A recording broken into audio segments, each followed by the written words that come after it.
여러분 안녕하십니까? 경북 동해안 지역은 오늘 더위가 주춤한 가운데 국지적으로 많은 비가 내렸습니다.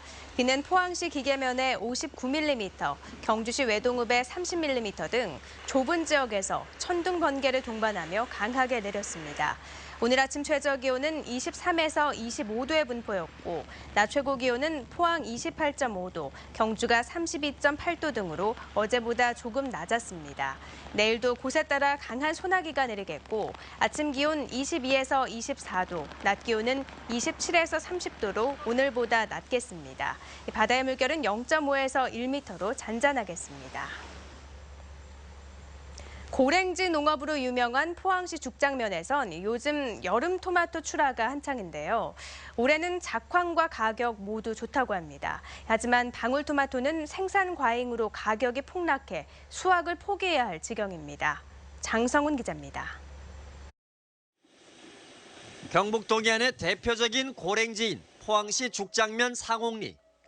이맘때 평지 토마토가 끝물인 것과 달리 싱싱한 토마토가 주렁주렁 달렸습니다.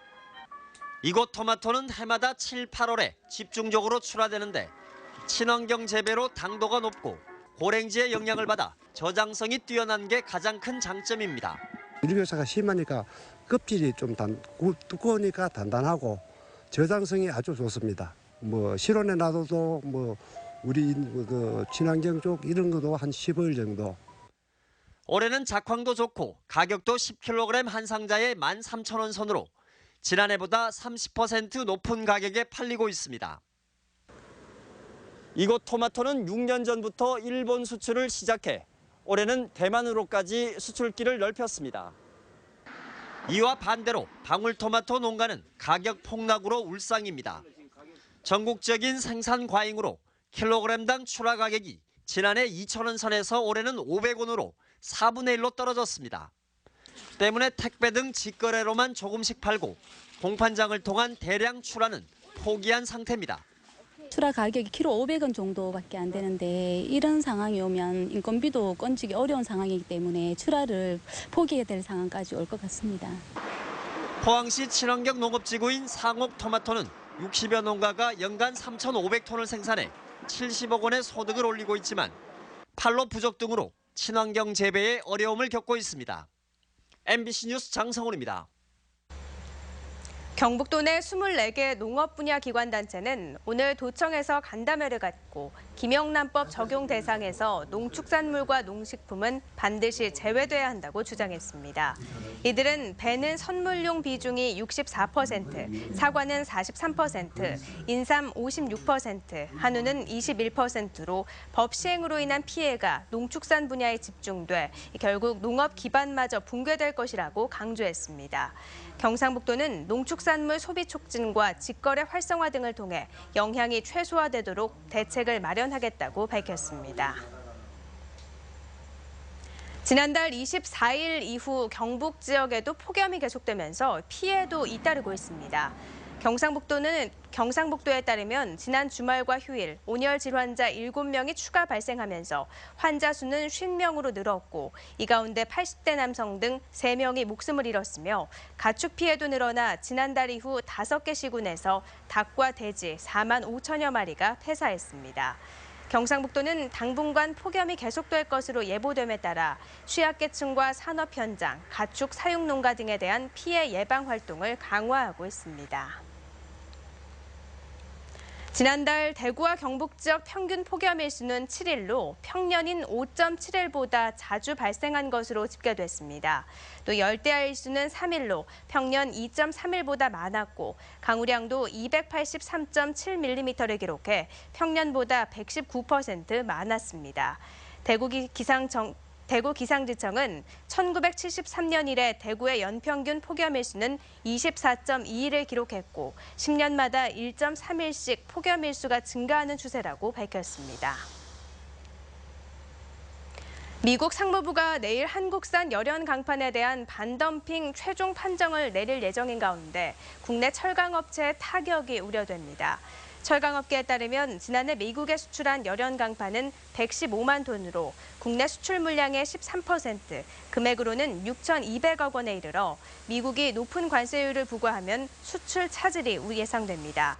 한편 미국 상무부는 지난 3월 한국산 열연 강판에 대한 예비 판정에서 포스코에는 7.33%, 현대제철에는 3.97%, 기타 업체에는 5.65%의 관세율을 부과했습니다.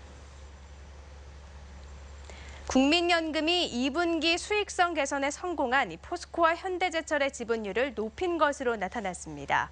기업 경영성과 평가 사이트인 CEO 스코어에 따르면 국민연금은 포스코의 지분율을 지난해 말에 비해 0.95%포인트 상승한 10%로 늘렸고 현대제철도 6.95%로 확대했습니다. 이는 올해 철강 가격 인상과 건설 경기 회복, 중국 철강업계 구조조정 등으로 철강업계의 수익성이 높아졌기 때문으로 분석됐습니다. 농업진흥지역 상시 해제 가능 면적이 확대되고 농업진흥구역 행위 제한도 대폭 완화됩니다. 농축산식품부는 지난 연말 발표한 농업진흥지역 보완 정비 방안을 반영해 최근 이런 내용의 농지법 시행령과 시행규칙 개정안을 입법 예고했습니다. 개정안에 따르면 보전 가치가 낮은 농업진흥지역의 상시 해제 가능 면적이 현행 2헥타르 이하에서 3헥타르 이하로 확대됩니다.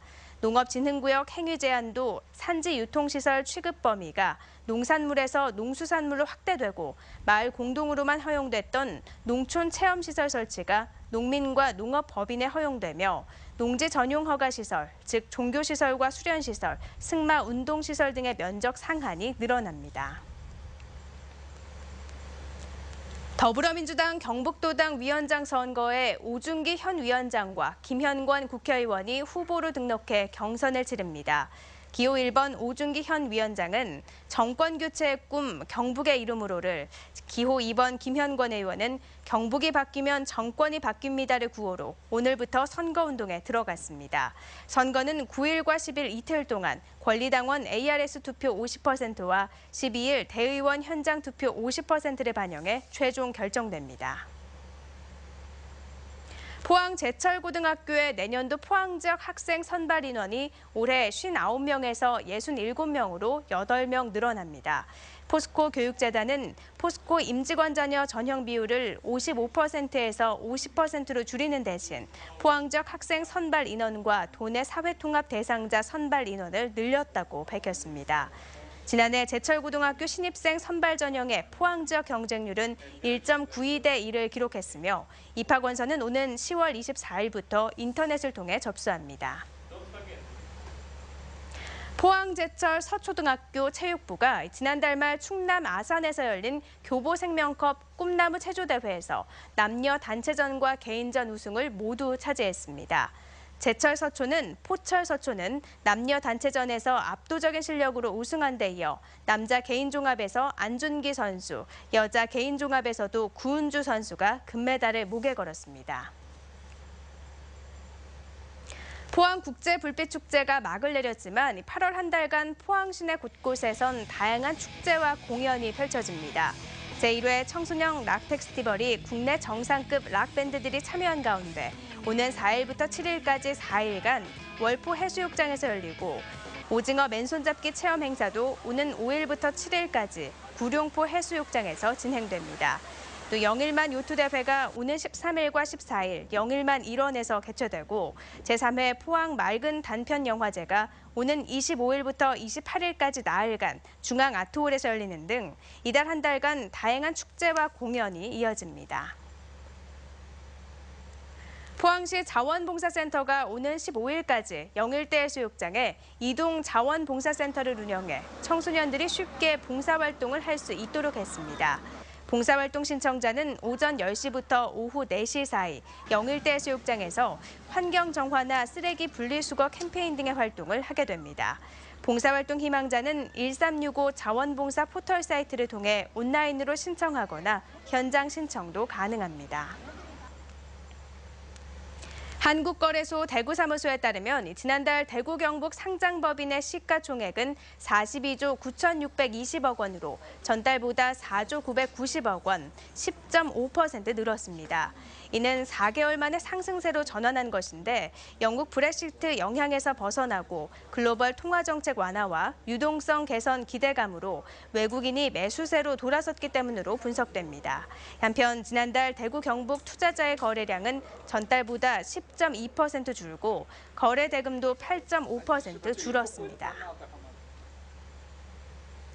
포항시가 현수막 지정 게시대 게시 신청을 인터넷으로도 할 수 있도록 하고 추첨도 한 달마다 하기로 했습니다. 지금까지는 직접 방문을 통해서만 신청이 가능했지만 8월부터는 민원인이 원하는 위치에 인터넷으로 신청할 수 있도록 하고 추첨도 2달에 한 번씩 해서 한 달마다 하기로 했습니다. 포항시 현수막 지정 게시대 수는 156개지만 동지역은 수요에 비해 적어 추첨을 통해 게시자를 선정했습니다. 경상북도 보건환경연구원은 오존 특보 발령 시 SMS 문자 서비스를 제공합니다. 이 자료는 도내 7개 시 14곳에서 측정된 자료를 바탕으로 오존주의보와 오존경보, 중대경보 등 3가지로 구분돼 제공됩니다. 이상으로 포항 MBC 이브닝 뉴스를 마칩니다. 고맙습니다.